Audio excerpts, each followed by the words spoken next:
Hello, hello, hello! I'm Energineer Rafa from World Stage, back again with another tutorial. Now, whether you're Gen X, or whether you're Gen Z, or whether you're generally just confused with all of this online meeting stuff, there's one program that has become king in this time of long-distance meetings, and that is Zoom. Now, this is a program from the US, and over the time that this quarantine has been happening and people have had to work online, it has become more and more ubiquitous in different workplaces and teams.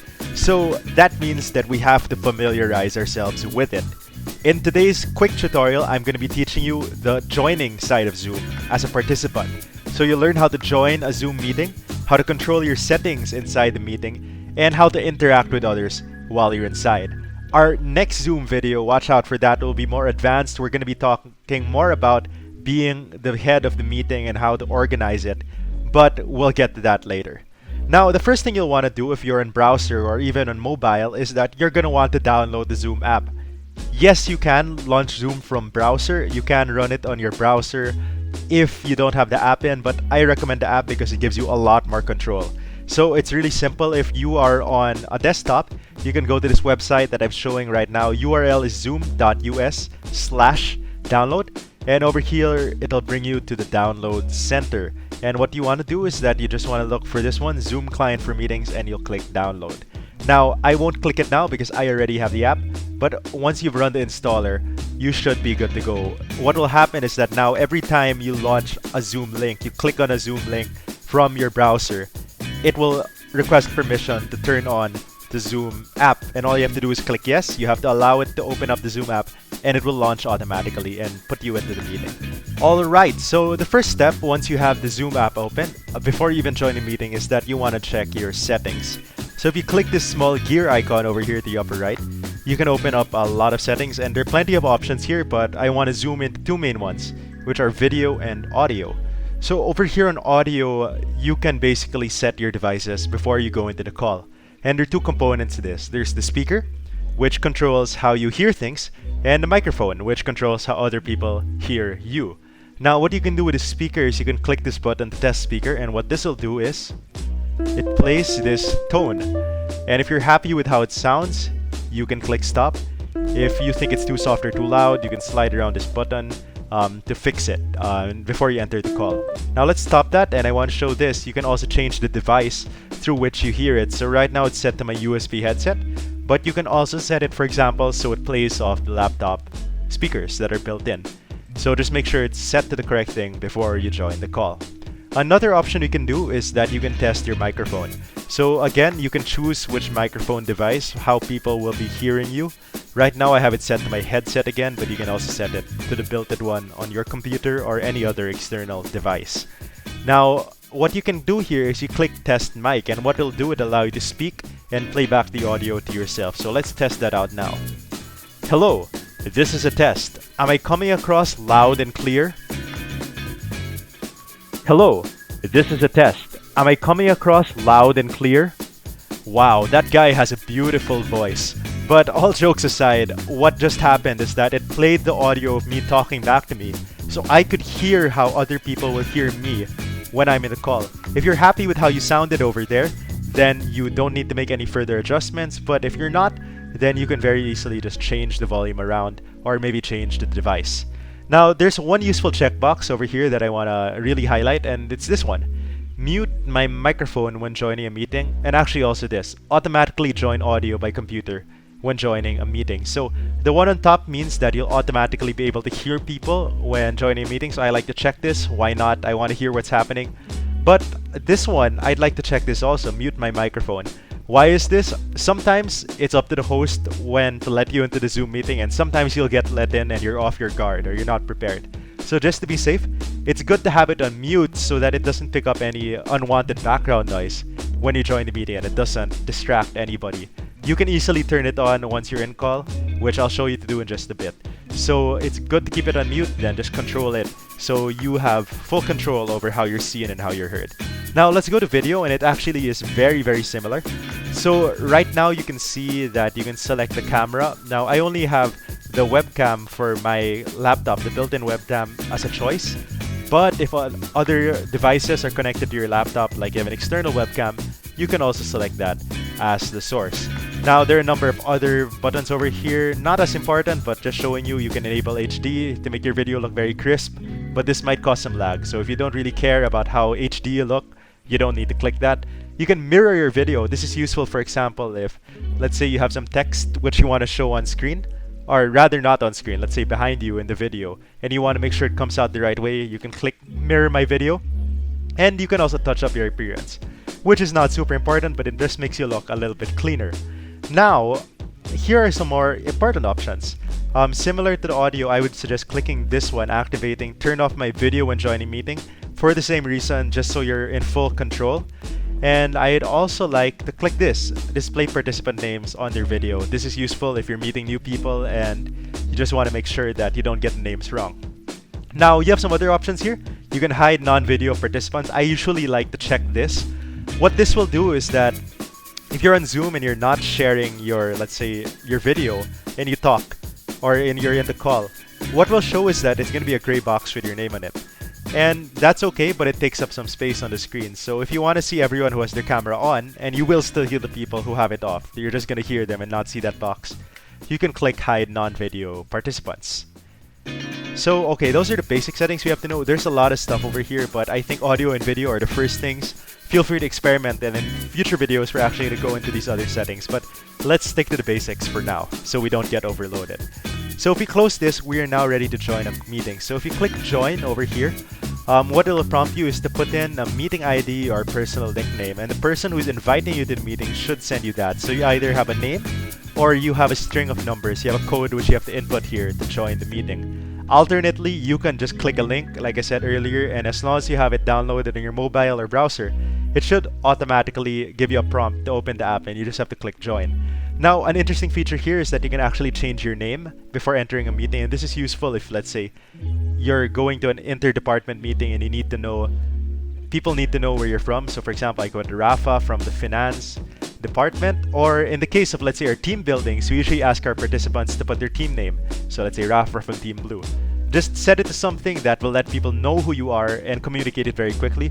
And over here, you can see you actually have an opportunity to make some last-minute adjustments.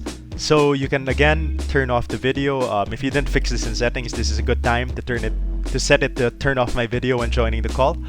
And also you can set do not connect to audio. What this does is that makes it so you can't hear the audio from the call as soon as you enter.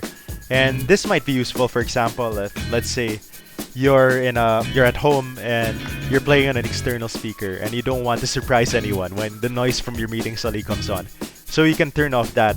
You can turn that off if you want to, and turn it on again when you're ready and you're inside the call. So now let's join a meeting. Usually you just click this join button over here, but since I don't have an actual meeting to go to right now, I will just start a new one to show you guys around the internal features inside the call. Alright, so we have now entered the video call. It's a fantastic opportunity for me to show you the in-call mute and show video buttons. So if you go to the lower left of your screen here, you'll see unmute and you'll see start video.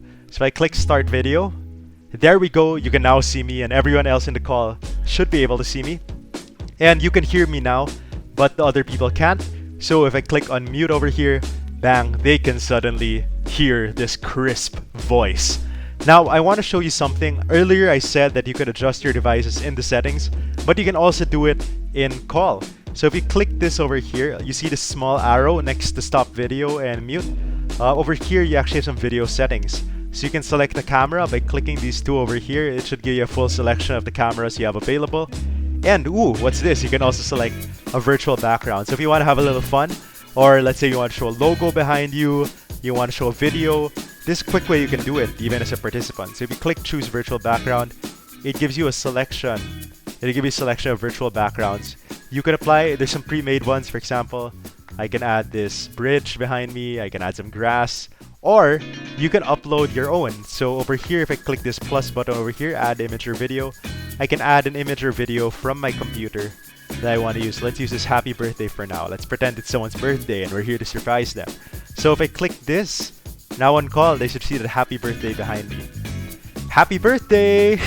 Now, this doesn't always work very well. As you can see, I'm kind of chopping around the edges. You can see that it's a bit uneven. That's because the level of contrast between me and the background isn't that high because it's getting dark. Now, if you want to use this to its maximum extent, it would be good to use a plain colored background, for example, a green screen or a blue wall or a white wall, and to wear a color shirt that doesn't blend with the background. So wear something darker colored, for example, if your background is light. Although now it doesn't look so bad and it still looks like we can surprise someone with a happy birthday. So we'll settle for it. Now let me just turn this off because it is not actually someone's birthday and I don't want to lie to you guys. To turn it off, you just go back to the top and you select none. Okay. You can see on a more serious note that we can also change our video device over here, and we can also change our audio device. We can select the microphone and speaker over here. In fact, you can also test your speaker and microphone from inside over here. It's the same procedure as in the settings. Now chat, this is useful for everyone. So if you click this, what it does is that it opens a chat box to the right, and you can type messages. So for example, hello guys, welcome to the meeting. So you can type that and just send it over there. Notice this small button over here, this small drop-down tab. This is really useful because you can select who you send your messages to. Now right now, the only option is everyone in meeting. But if there were other people on this call right now, there would be option to select specific names or specific groups.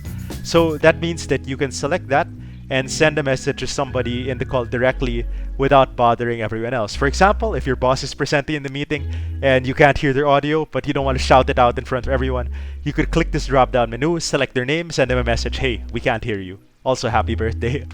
But yes, that's just one thing you can do. You can also attach files from your computer. So computer, you can also attach from Google Drive and Dropbox if you want to send files during a meeting. Now, another fun feature that's very useful is the reactions.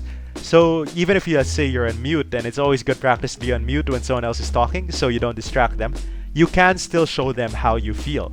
And one way to do this is using the reacts. So you have two reacts over here. There's a clap react and there's a thumbs up. So basically, if you are on call, even if you're in mute, you just click reactions and you click one of these. It'll show in the corner of your screen and that'll be visible to other people. So you can show them how you feel without having to talk or send a message. This is good for quick feedback. And this option over here is record. Now, sometimes this is unlocked by default. So what you can do is click this. And what it does is that it will record your meeting until you click pause or stop recording. And that's really useful, for example, if you have to keep a meeting log or if you're filming a video over Zoom or you're hosting a conference and you want to save it for later. But this won't always be available. Sometimes the host has to let you record.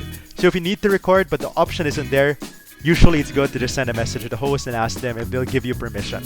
And they can do it on their end. Another nice thing over here is participants. So if you click this tab over here, you can see who's in the call. Right now, again, it's just me, but you'll be able to see all the names over here. The thing about Zoom is that because of the layout, the way the layout works, sometimes there are a lot of people in the call and you can't see them all at the same time just because of the sheer number. In our trainings, we've done Zoom calls with like 50, 100 people in them. So that happens to us a lot. So if you want to check if someone is present but you don't see them on screen, you can click participants and then just scroll down the list over here. So those are the basics of being in a Zoom call. I'm about to show you the layout and I'll show you how to change layouts so you can see more people when you're in the call. So what we're gonna do now is that I'm gonna show off just some of the layout features. So as you can see, there are 4 screens over here, 4 people on screen, and there are basically different ways we can set it up so we can look at the people. Now, right now we have it set on speaker view, which rather when I click that, it went to speaker view, which means that whoever's speaking will be on screen. So at any given point, there's gonna be one person who has a bigger screen. Now, if I click this again, gallery view, what this does is that it brings us to the gallery. And we have another person joining. We'll just click admit over here. There are only 5 people on screen right now, so we can see everybody on screen. But of course, if you have a lot of people, say 100 people in the call, like we have in some of our trainings, well, sometimes there'll be arrows that show up to the side, so you can scroll through everyone in the gallery. So again, just to review, if you want to see the person who's talking, you want to see the main person, click speaker view, like this, and it highlights whoever's talking at the moment. If you want to see everybody, click gallery, puts it in gallery view. Now, if you notice there are people here with their camera off, if we don't want to see these people, you can click the 3 dots beside their name and go to the bottom, hide non-video participants. So that person, don't worry, they weren't kicked out, they're still here, but you won't be able to see them on screen. That's if you want to focus on the people who are currently in the room. One last thing. I know that saying goodbye can be really, really hard, but if you need to leave the meeting, the button is always just right there and you can rejoin later on. So the way you can do this is that you can just click end and click leave meeting. Now if you're not the host, like in this case, it'll just say leave meeting, so just click that button on the lower right and click leave meeting, which will bring you back to the main Zoom screen. It'll close that window. And you can always rejoin again by clicking join and entering the meeting code, or you can simply just click the link sent to you. Alright, so those are the basics of joining a Zoom call as a participant. So by now, you should know how to adjust your audio and video settings from both inside the call and also before you join the call. You should know how to join a meeting. You should know that you need to have the app installed on either your computer desktop or your phone in order to join in the most effective way. You should know how to send a message over chat. You should know how to check participants. And you should know how to record the meeting if that's something you need to do. And you should know how to ask the host. Thank you for joining us today. In the next episode about Zoom, I'm going to be talking more about being a presenter or host of the meeting. I'll tell you guys how to construct your own virtual meeting space, so stay tuned for that. But in the meantime, I hope that Zoom keeps you zooming even in the face of all of that internet lag. We still have the power to communicate powerfully online. Stay awesome. Again, I'm Rafa, Energineer from World Stage. I wish you the best in all of your online endeavors.